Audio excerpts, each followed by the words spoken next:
Welcome back dear students. आज हम देखने वाले हैं डीबीएमएस में रिलेशनल अलजेब्रा के बारे में। तो आइए शुरू करते हैं। रिलेशनल अलजेब्रा जो है वो एक प्रोसीजरल क्वेरी लैंग्वेज होती है। इसमें भी जो है हम ऑपरेशंस परफॉर्म करते हैं, वो टेबल्स पर ऑपरेशन परफॉर्म करते हैं जिन्हें हम रिलेशन भी कहते हैं। टेबल को ही हम रिलेशन बोलते हैं, राइट। तो टेबल को एज ए इनपुट लेती है और जो भी ऑपरेशन परफॉर्म करना होगा वो उस ऑपरेशन को परफॉर्म करेगी और रिजल्ट में भी वो क्या देगी, एक रिलेशन ही रिटर्न करेगी। देखिए यहाँ लिखा हुआ है, it takes instances of relations as input and yields instances of relations as output. मतलब हम दो टेबल्स देंगे, एक या दो, और उन पे ऑपरेशन परफॉर्म करके अगेन वो हमको एक टेबल ही रिटर्न करेगी। अब इसमें क्वेरीज परफॉर्म करने के लिए डिफरेंट ऑपरेटर्स यूज़ किए जाते हैं। ऑपरेटर कैन बी यूनरी और बाइनरी। यूनरी ऑपरेटर मतलब जो सिंगल टेबल पर यदि हम कुछ ऑपरेशन परफॉर्म कर रहे हैं, मान लो उसको आप रीनेम कर रहे हो या उसमें कुछ चेंजेस करने हैं तो, या फिर यदि एक से ज़्यादा टेबल्स इन्वॉल्व कर रहे हैं तो हमारे पास में उस केस में बाइनरी ऑपरेटर यूज़फुल रहेगा। ठीक, देखें आगे। तो जो फंडामेंटल ऑपरेशंस की यदि हम बात करें रिलेशनल अलजेब्रा के, तो फंडामेंटल ऑपरेशंस या यूनरी ऑपरेशन बोलते हैं हम उनको।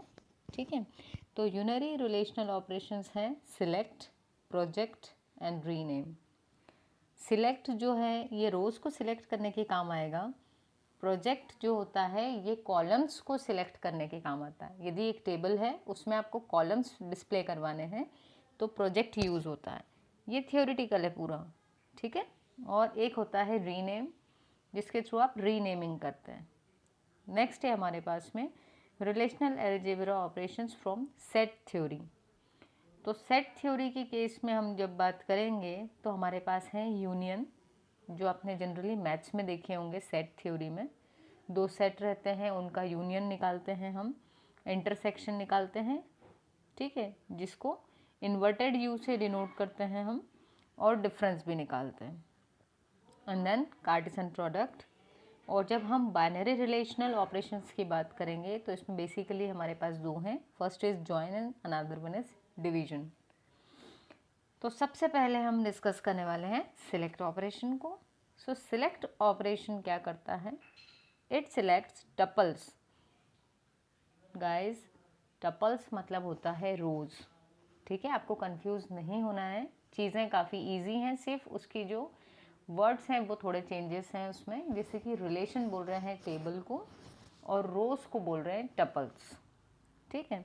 तो जब हम सिलेक्ट फंक्शन यूज़ करते हैं तो ये क्या करता है, किसी भी टेबल की रोज़ को सिलेक्ट करता है और इसमें जनरली हम एक कंडीशन दे के रखते हैं। उस कंडीशन को यहाँ पर प्रेडिकेट कहा गया है। तो जो उस कंडीशन को सेटिस्फाई करते हैं उस रिलेशन में, उन वाली रोज़ को क्या होगा, डिस्प्ले किया जाएगा। तो इसमें बहुत सारे हम इस टाइप के कंपैरिजन ऑपरेटर्स यूज़ कर सकते हैं। इसकी जो नोटेशन होती है वो होती है, ये देखिए, ये सिग्मा बना हुआ है, नीचे पी लिखा है और ब्रैकेट में लिखा है आर, जहाँ पर सिग्मा बताता है सिंबल सिलेक्ट फंक्शन का। ये देखिए, सिलेक्ट ऑपरेशन को सिग्मा से डिनोट किया जाता है। काफ़ी इजी चीज़ें हैं, सिर्फ आपको नॉर्मली समझते चलना है, कुछ भी टफ नहीं है। सो सिग्मा है, जहाँ पर पी लिखा है वहाँ कंडीशन आ जाती है कि आपको कौन सी रोज़ प्रिंट करवानी। कुछ कंडीशन यदि है किसी कॉलम पे तो आप दे सकते हो। उसके अलावा है आर, आर मतलब कि रिलेशन, यानी आपकी जो टेबल है वो। यदि हम एग्जाम्पल के लिए मान लें कि हमारे पास एक बुक्स नाम की टेबल है जिसमें एक कॉलम है सब्जेक्ट, ठीक है, और सब्जेक्ट में हमारे पास बहुत सारे डिफरेंट सब्जेक्ट्स रखे हुए हैं, लेकिन मुझे वही रोज़ देखनी है जिनमें जो बुक है वो डीबीएमएस की हो, ठीक है। तो हम क्या करेंगे, यहाँ हमने लिखा सिग्मा, सिग्मा की बेस में देखिए क्या लिखा हुआ है, सब्जेक्ट इक्वल टू डेटाबेस। ये हमने एक कंडीशन दे दी है जिसको हम क्या बोलते हैं, प्रेडिकेट, ठीक है। ये देखिए यहाँ लिखा है हमने। तो अब क्या होगा, और ब्रैकेट में लिख दिया है अपनी टेबल का नाम जो क्या था, बुक्स। तो इसका आउटपुट क्या होगा, ये वाली रोज़ को सिलेक्ट करेगा जिनको जिनमें सब्जेक्ट है डेटाबेस और किस टेबल में है ये, बुक्स नाम की टेबल, राइट। तो ये वाला जो आपकी वो रहेगी ऑपरेशन, ये डेटाबेस सब्जेक्ट की जो बुक्स रहेंगी उसको सिलेक्ट करवाएगा, उन रोज़ को, ठीक है। नेक्स्ट देखें, ये देखिए, अब यदि मान लो हमें एक कंडीशन और लगानी थी कि जिसका सब्जेक्ट हो डेटाबेस लेकिन जो बुक की प्राइस है वो 450 हो, ठीक है। मुझे 450 से ज़्यादा वाली बुक नहीं देखना, मेरे को वही वाली देखना है जिनकी 450 प्राइस हो। तो यहाँ पर हमने क्या किया, एक से ज़्यादा कंडीशंस भी हम दे सकते हैं और क्या लगा दिया साथ में, एंड। तो दोनों कंडीशंस कंपलसरी हो गई कि सब्जेक्ट क्या होना चाहिए, डेटाबेस, और प्राइस क्या होनी चाहिए, 450। तो अब क्या होगा, वही रोज़ सिलेक्ट होंगी जो इन दोनों कंडीशंस को सेटिस्फाई करती हैं, ठीक है। थर्ड केस, यहाँ पर सब्जेक्ट दे दिया, सब्जेक्ट डेटाबेस हो, प्राइस हमारी 450 हो, और जो ईयर है वो 2010 से बाद का हो, मतलब जो 2010 के बाद की बुक्स हैं, एडिशंस हैं, वो हमको चाहिए, ठीक। तो जो प्राइस है उसके बाद में लगा है और, तो या तो प्राइस 450 हो या फिर जो ईयर है वो 2010 से बाद का हो, लेकिन सब्जेक्ट क्या होना कंपलसरी है, डेटाबेस, क्योंकि इसके बाद में एंड लगा हुआ है, ठीक। So select tuples from book where subject is database and price is 450 और those books are published after 2010, ठीक है। तो वो था हमारा सिलेक्ट ऑपरेशन, जो क्या कर रहा था, रोज़ को सिलेक्ट करता है, जो कंडीशन दोगे उस कंडीशन की बेसिस पे, किस टेबल में से, जो टेबल का नाम आप ब्रैकेट्स में दोगे उस टेबल में से। नेक्स्ट हमारे पास आ गया है प्रोजेक्ट ऑपरेशन। प्रोजेक्ट का सिंबल होता है पाई, ठीक है। तो प्रोजेक्ट क्या करता है, ये जो कॉलम्स होते हैं उनको डिस्प्ले का काम करवाता है। तो कॉलम्स हम सिलेक्ट करते हैं, जो सिग्मा था सिलेक्ट, वो रोज सिलेक्ट करवा रहा था, प्रोजेक्ट कॉलम्स को डिस्प्ले करवाता है। अब देखिए यहाँ लिखा है पाई और उसकी सबस्क्रिप्ट में लिखा हुआ है A1 A2 AN, ब्रैकेट में लिखा है R। यहाँ पर भी क्या होगा कि जो A1 A2 और AN नाम के कॉलम्स हैं वो डिस्प्ले होंगे किस टेबल के, जो ब्रैकेट में आप स्पेसिफाई करोगे। सो वेयर, ये लिखा हुआ है बेटा यहाँ पर A1 A2 AN जो हैं ये कॉलम्स के नेम्स हैं।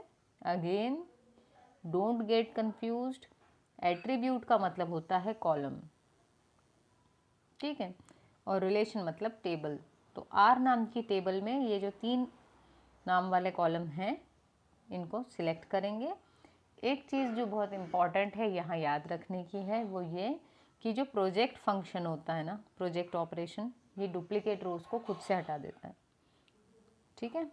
और फिर क्या करेगा ये, अगर डुप्लीकेट रो है यानी एक ही वैल्यूज़ जो है आपके कॉलम्स में रिपीट हो रही है, तो ये उनमें से बाकियों को, डुप्लीकेट को हटा के सिंगल कॉपी रखेगा, ठीक।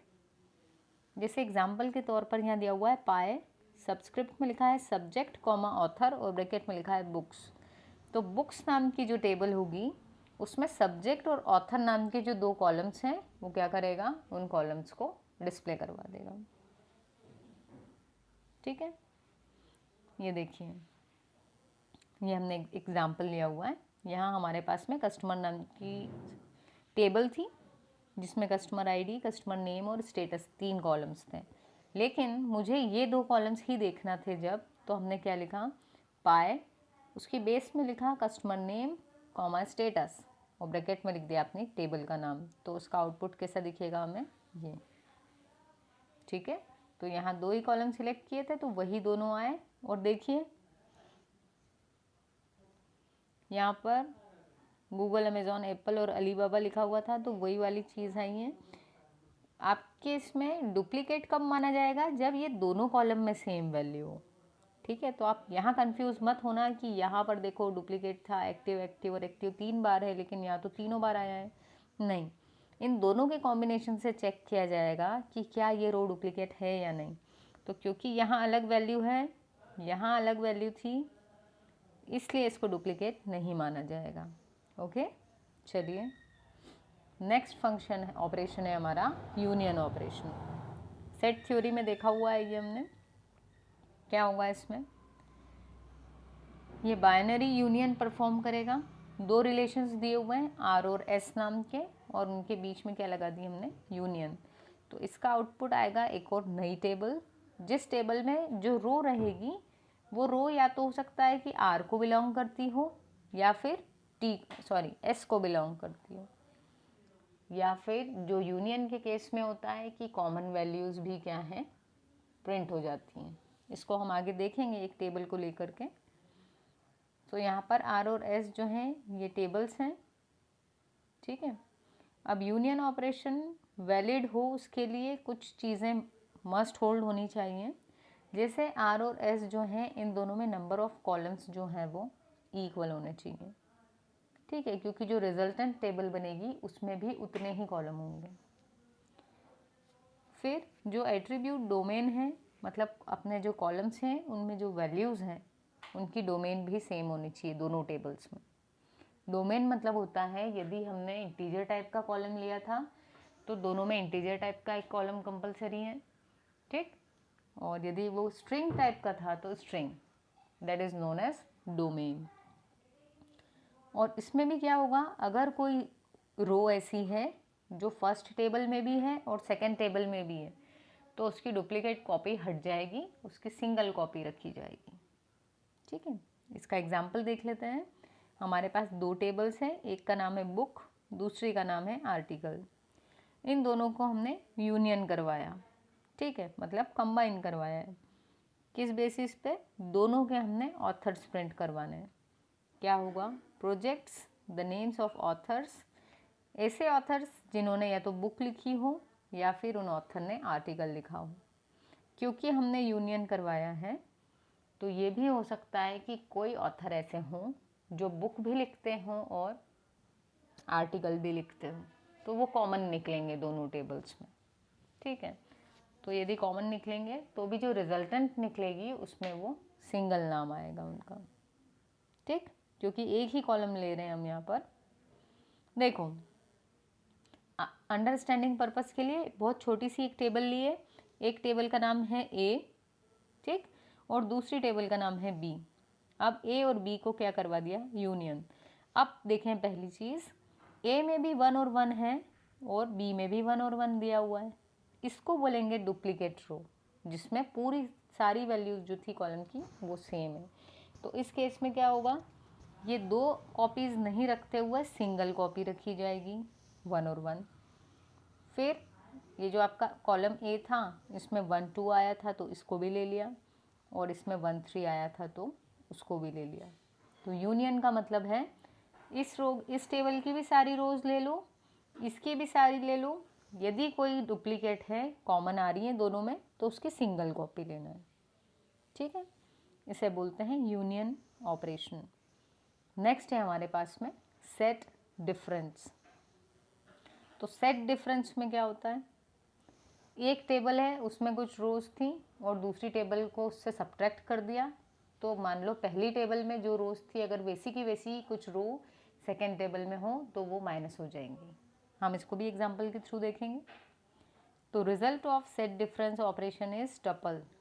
तो इसमें भी रिजल्ट क्या मिलेगा, टेबल मिलेगी जिसमें कुछ रोज़ होंगी। कौन सी वाली टपल्स मिलेंगी लेकिन रिजल्ट में, जो हमारी पहली टेबल में हो पर दूसरी में ना हो। ऐसा क्यों, क्योंकि अगर दूसरी में भी वो रोज़ हुई तो माइनस हो जाने के कारण वो हट जाएंगी, तो इसलिए इसके रिजल्ट में सिर्फ वही रोज़ आएंगी जो रिलेशन आर में हो पर एस में ना हो, ठीक। तो अगर इसका आउटपुट देखें तो इसमें उन ऑथर्स के नाम आएंगे जिन्होंने सिर्फ बुक्स लिखी हों पर आर्टिकल नहीं लिखा हो, क्योंकि अगर उनका नाम यहाँ भी आया तो देखिए बीच में माइनस का सिंबल है तो उनका नाम माइनस हो जाएगा। So provides the name of authors who has written books but not articles. ये देखिए यहाँ पे वही टेबल ले ली शुरू वाली, ए टेबल जिसमें 1 1 और 1 2 था, बी जिसमें 1 1 और 1 3 था। तो जब माइनस करेंगे तो ये टेबल ली जाएगी मेन तौर पे और इसमें से इसको माइनस करेंगे। तो जब माइनस करेंगे तो अगर इस टेबल में से कुछ रोज़ थी जो इधर कॉमन है वो सब्ट्रैक्ट हो जाएंगी, और जो इस टेबल की यूनिक रोज़ हैं उनका कुछ नहीं होगा। तो देखें 1 1 में से 1 1 माइनस हो गया, 1 2 बचा, यहाँ 1 2 था ही नहीं तो वो माइनस नहीं हो पाया। तो यहाँ फर्स्ट टेबल की वो रो आई है जो सिर्फ फर्स्ट टेबल में है लेकिन सेकंड में नहीं है। सो गाइस, मुझे लगता है यहाँ तक के जो रिलेशनल अलजेब्रा के ऑपरेशंस थे वो आपको समझ में आए होंगे। एक छोटा सा अटेम्प्ट था चीज़ों को आपके लिए इजी बनाने का। यदि अच्छा लगा हो तो वीडियो को लाइक ज़रूर करें। Thank you.